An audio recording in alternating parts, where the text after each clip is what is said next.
The history of Hildegard Lächert's career in the camp is quite typical, but interesting. Less well known is her post-war history, which consisted of subsequent trials, cooperation with the CIA or running for the European Parliament from the far-right German party.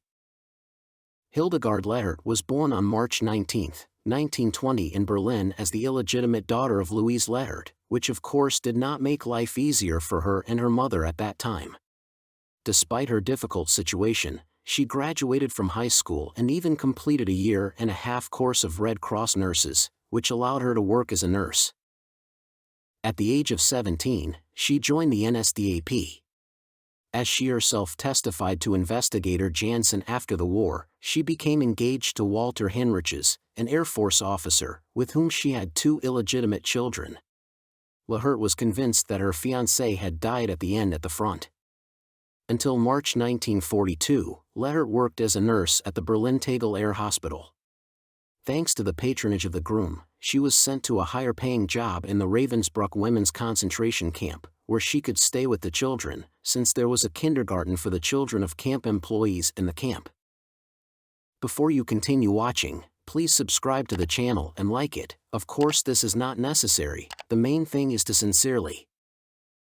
Hildegard Lächert remained in Ravensbrück until the end of October 1942, after which she was transferred to Lublin-Majdanek, where she served until August 1943, directing other camp guards. As she testified at the investigation, she was dismissed from the service for misconduct and returned to Berlin. She claimed that while playing with the officers, one of them took away her service pistol, which of course, was unacceptable, and she was punished for it. However, German historians have found documents indicating that in March 1944 Lächert gave birth to another child, a son who died immediately after birth. It is possible that the reason for her expulsion from the Majdanek camp was her pregnancy. At the turn of April and May 1944, Lächert was called up for service again, this time to Auschwitz, where she stayed for 3 months.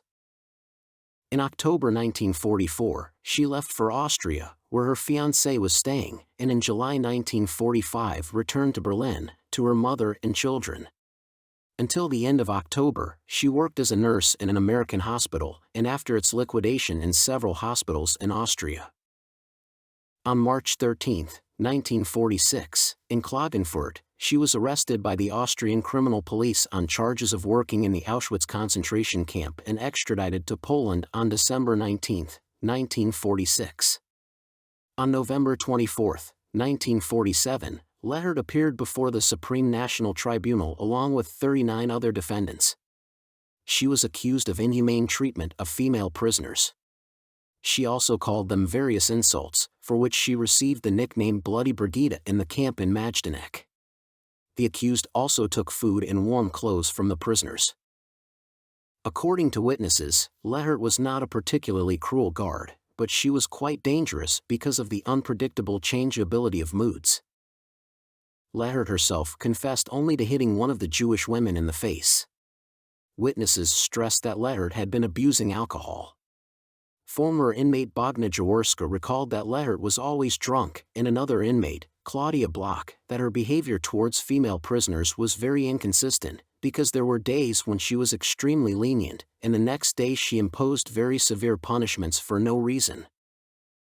The verdict emphasized that, as a mitigating circumstance, it was taken into account that during periods of good mood she treated prisoners well.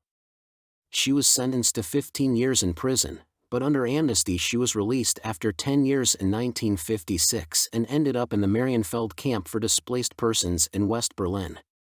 In West Berlin, CIA agents became interested in her. It could have been a routine interrogation of a prisoner returning from behind the Iron Curtain. However, the reason for the interest of the American services was Lächert's own belief in the possibility of recruiting some Poles with whom she served her sentence in a Polish prison. Lächert also claimed that in Poland they tried to recruit her in exchange for leniency or remuneration, but she did not sign any obligations. This version was confirmed by the result of a polygraph test available in the CIA documentation. After a favorable lie detector test for Lächert, she began to cooperate, and the CIA temporarily rented her an apartment in West Berlin. At the turn of December 1956 and January 1957, her 2 children were brought to West Berlin.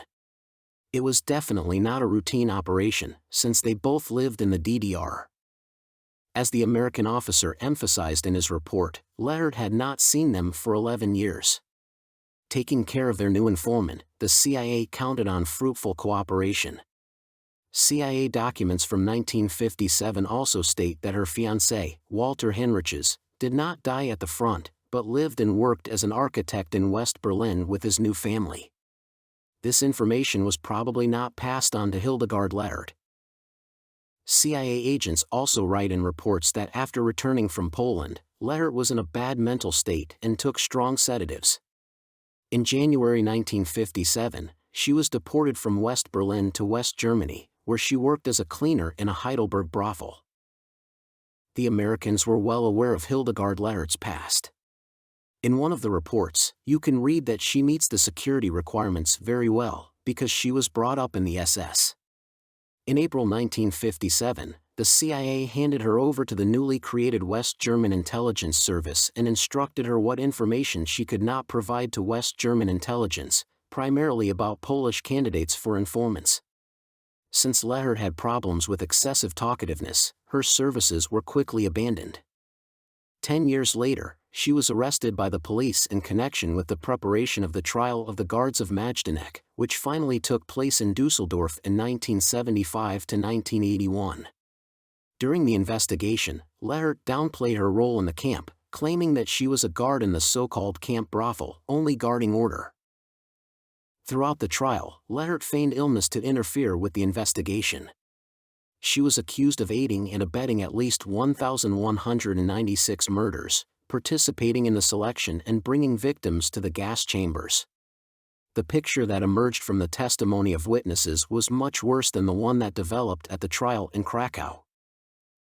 She was sentenced to 12 years in prison, but she did not have to serve her sentence because her years spent in Polish prisons were counted. The trial and Lächert's camp crimes, which received publicity in it, did not prevent her from engaging in political activities. Even before the sentencing, the almost 60-year-old former SS woman ran, fortunately unsuccessfully, in the first elections to the European Parliament from the 4th place on the list of the far-right party. She died in 1995 in Berlin. Hildegard Lächert still remains one of the most mysterious wardens of the Second World War. Write in the comments what you think about the fate of this woman. Thank you for watching, friends. Please make sure you subscribe to my channel and like it. See you soon.